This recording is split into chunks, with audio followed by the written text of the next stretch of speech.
দেখো আজকে বাজার থেকে বাটা মাছ নিয়ে এসছে। বাটা মাছটা আজকে রান্না করব। দেখো এখানে ভালো করে কেটে ধুয়ে পরিষ্কার করে নেওয়া হয়ে গিয়েছে। নুন, হলুদ আর লঙ্কা নিয়ে নিয়েছি একটু গুঁড়ো।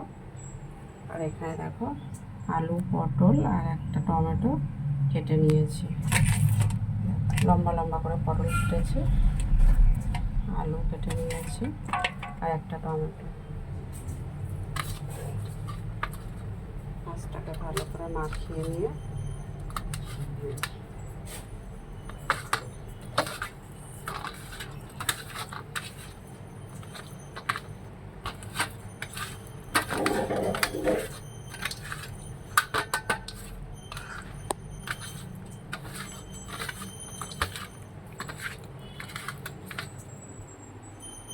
আর এখানে দেখো কড়াই তেল দেওয়া হয়ে গিয়েছে। তেল তো গরমও হয়ে গেছে।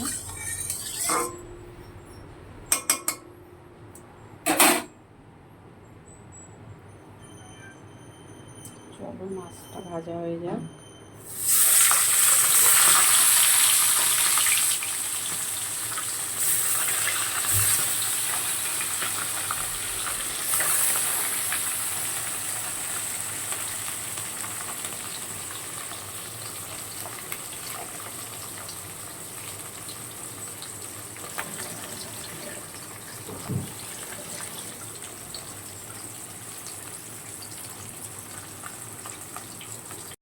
দেখো এপিট ওপিট করে মাছটা ভালো করে ভেজে নিয়েছি আমি।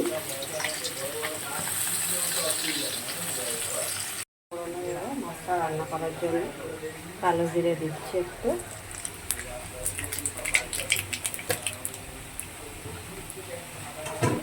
আর আমি যে সবজিগুলো কেটে রেখেছিলাম আলু, পটল, এগুলো দিয়ে দিচ্ছি। একটু ভালো করে ভাজা ভাজা হবে, তারপর আমি একটা মশলা দেবো।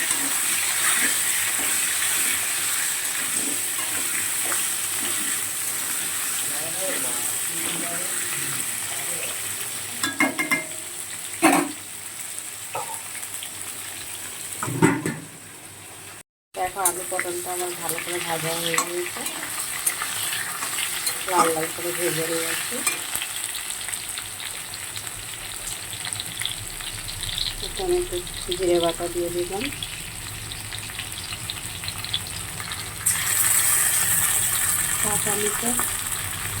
চামচের মতন জিরে বাটা।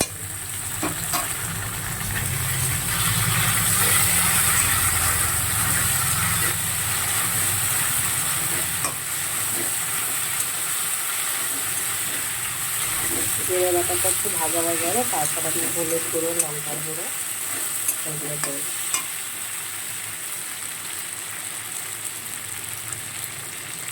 পরিমাণ মতন লবণ দিচ্ছি।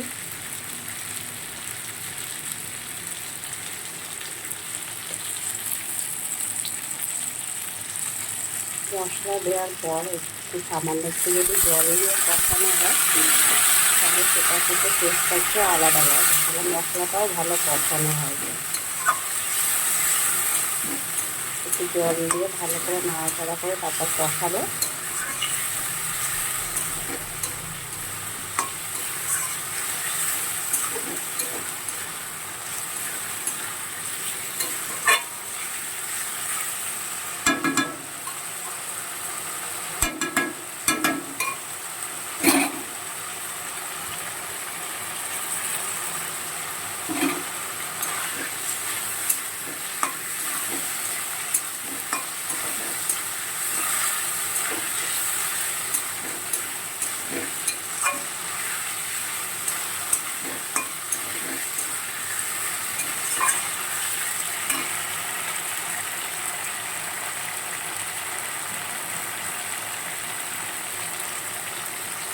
পরিমাণ মতন হলুদের গুঁড়ো দিয়ে দিলাম।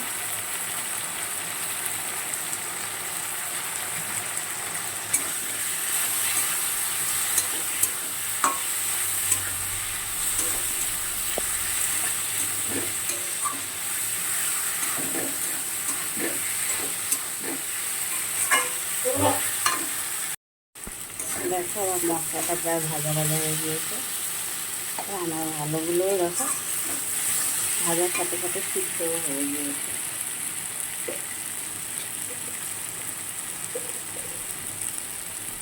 লঙ্কার গুঁড়ো দিয়ে দিচ্ছি। আমরা খুব বেশি ঝাল খাবো না, কেন কি আমার বাবা খাবে, বাবা বেশি ঝাল খেতে পারে না, বয়স হয়েছে তো।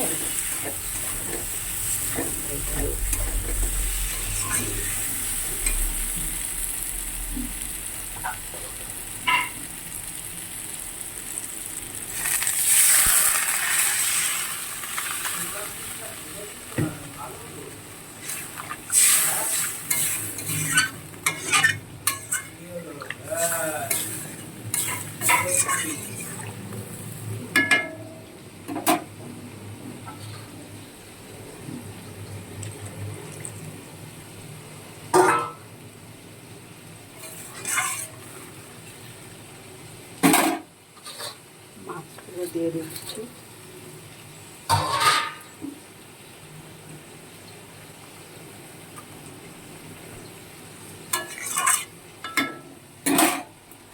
ভালো করে ফুটবে, তারপর নামিয়ে নেব। দেখো বাটা মাছের ঝোল রান্না করেছি, একদম পাতলা করে জিরে বাটা দিয়ে ঝোলটা রান্না করেছি। আর এইভাবে জ্যান্ত মাছের ঝোল খেতে তো খুবই টেস্ট লাগে, ভালোও লাগে বাড়িতে। তো বন্ধুরা, তোমরাও এইভাবে বাড়িতে বানিয়ে খেয়ে দেখো, ভালো লাগবে। আর আমি তো হামেশাই এরকম খাই। দেখা হবে আবার পরের ভিডিওতে।